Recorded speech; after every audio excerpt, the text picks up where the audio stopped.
और मैं एक राम भजन गाना चाहूंगी जो कि मेरा अपना गाना है। हो कि राजा दशरथ के दुलारे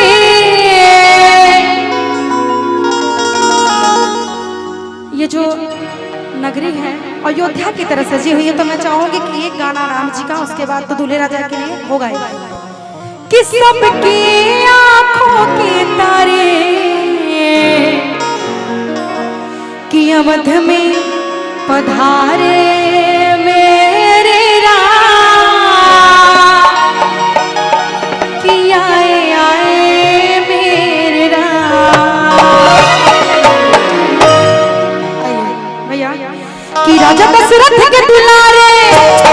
कि राजा दशरथ के दुलारे सबके आंखों के तारे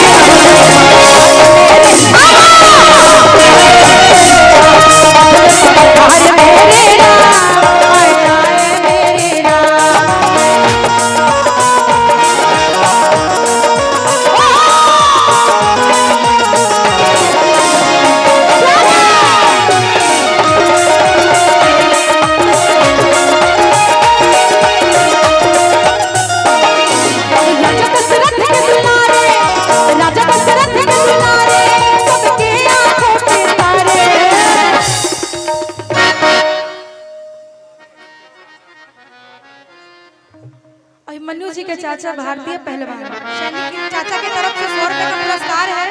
श्रद्धा का जज कर, लेकिन कि सबके आंखों के तारे अवध में पधारे मेरे राम आए आए।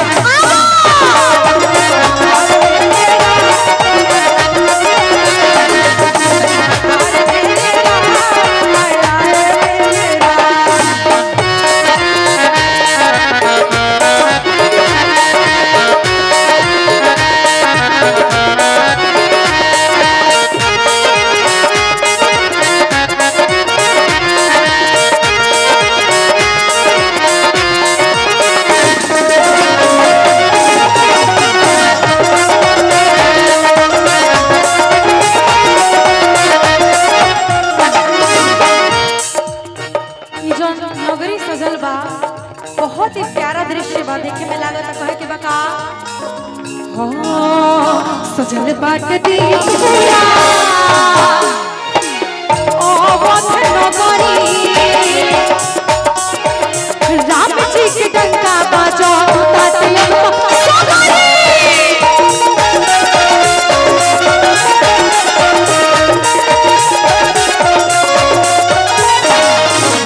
सजल बाट दिया राम जी के डंका बाजो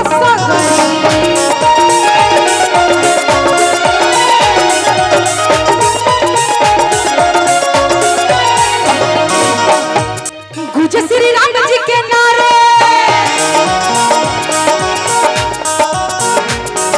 गुज श्री राम जी के नारे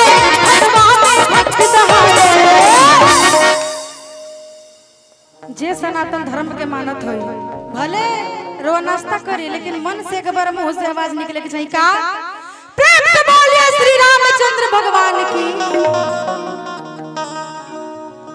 कि श्री राम जी से चले जग सारे कि अवध में पधारे मेरे राम कि आए आए मेरे राम कि अवध में पधारे मेरे राम आए आए मेरे राम पधारे मेरे राम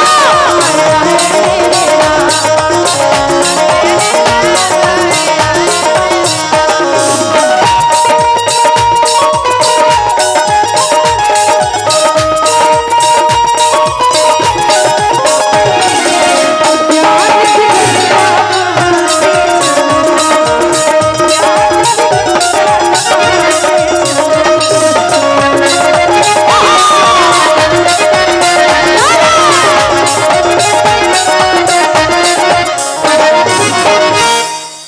खुशी में झूमताटे कि जलल बाट दीप पूरा अवध नगर जी के डंका बजा ताटे अब तो सगरी आवे के बका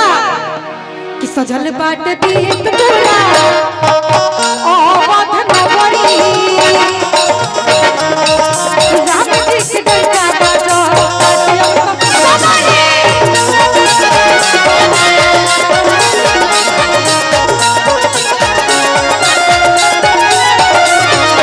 सजल बाट दीप पूरा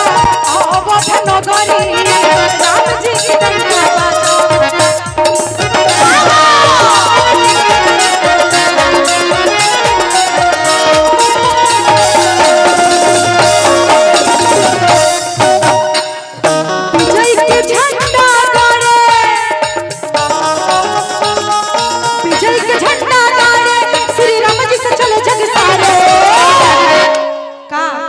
अवध में पधारे मेरे राम आया